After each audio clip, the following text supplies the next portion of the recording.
আজকে আমি তোমার জন্য কাস্টার্ড বানিয়েছি, ফ্রুট কাস্টার্ড। ঠিক আছে, সেটা যদিও বা আমি একটু মানে অনেকক্ষণ আগেই একটু বানিয়ে রেখেছি, কারণ এটা একটা ঠান্ডা হওয়ার ব্যাপার ছিল। তো সেই জন্য, আর আমার অ্যাকচুয়ালি হচ্ছে সত্যি কথা বলতে কি, আমার ফোনটা না খারাপ হয়ে গেছে। তাই জন্য আমার কর্তা আসার জন্য আমি ওয়েট করছিলাম, যে কর্তা আসলে পরে তারপরে ভিডিওটা বানাবো। তো ওই জন্য ওটা আমি তোমাকে দেখাতে পারিনি, কিন্তু এখন আমি তোমাকে বলে দিচ্ছি।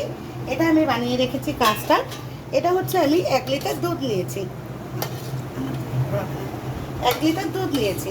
ঠিক আছে, প্রথমে দুধটা ভালো করে ফুটিয়ে আর এই হাতার 4 হাতার মতন, মানে এই ধরো বাটিটার এতটার মতন দুধ আমি এমনি তুলে নিয়েছি দুধ ফুটিয়ে। তো ওটাকে একটু উষ্ণ গরম করে নিয়েছিলাম, যেটা বাটিতে তুলে রেখেছিলাম। আর তারপরে এই দুধটা ফুটে যাওয়ার পরে আমি দিয়েছিলাম চিনি দিয়ে একটু ভালো করে বেশ করে তারপরে যে এই বাটিটার যে এরকম এই এতটার মতন যে দুধটা নিয়েছিলাম, সেটার মধ্যে দিয়ে দিয়েছি কাস্টার্ড পাউডার। আমি আড়াই চামচের মতন বড় চামচের আড়াই চামচের মতন কাস্টার্ড পাউডার নিয়ে ওটাকে গুলিয়ে, তারপরে এখানে দুধটা অনই ছিল, মানে এটা অনই ছিল, ইন্ডাকশানটা অনই ছিল। তো দুধটা ফুটতে তখন আমি কাস্টার্ডটা দিয়ে দিয়েছি ওর মধ্যে, দিয়ে তারপরে একটু কিছুক্ষণ ধরে প্রায় 5 থেকে 7 মিনিট মতন আমি এটাকে এরকমভাবে ফুটিয়ে দেখো এরকম একটু ঘন ঘন হয়ে গেছে। ঠিক আছে, এরকম একটু ঘন ঘন হয়ে গেছে, তখন আমি এই গ্যাসটাকে মানে ইন্ডাকশানটাকে অফ করে এটাকে রেখে দিয়েছিলাম ঠান্ডা করার জন্য। তো এখন বেশ ঠান্ডা হয়ে গেছে। এইবার আমি বানিয়ে নেব ফ্রুট কাস্টার্ড।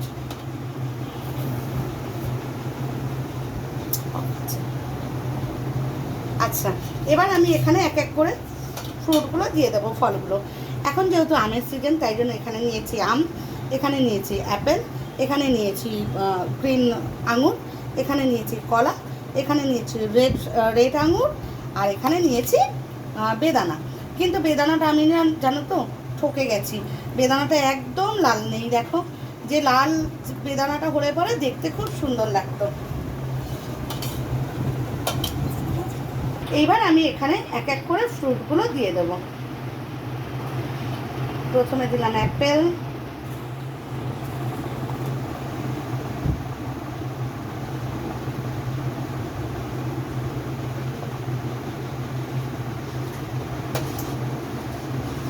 তারপর দিলাম বানানা, কলা,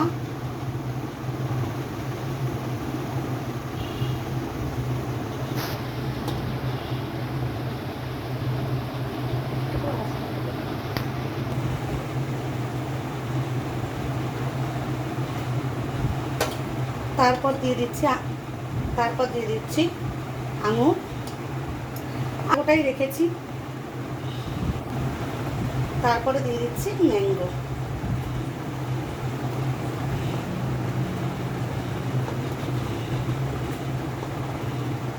তারপরে দিয়ে দিচ্ছি এই রেড গ্রেপসগুলো।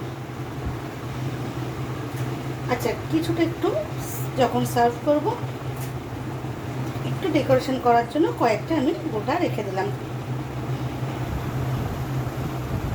এরপর দিয়ে দিচ্ছি বেদানাগুলো।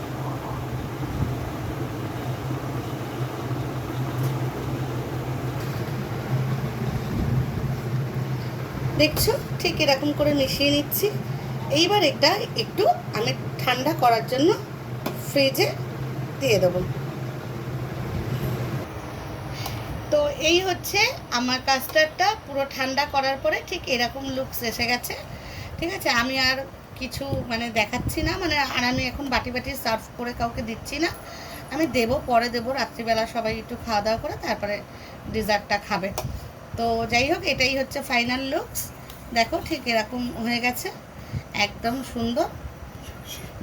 আমি বেশ আধ ঘন্টার মতন ডিপ ফ্রিজে রেখেছি, তারপরে এরকম হয়ে গেছে। তো এটা আজকে আমার বরের জন্য, আমার বরের সারপ্রাইজ। এটা আমার বর আশা করি খুব ভালোই খাবে, কারণ ও একটু ফ্রুট খেতে ভালোবাসে।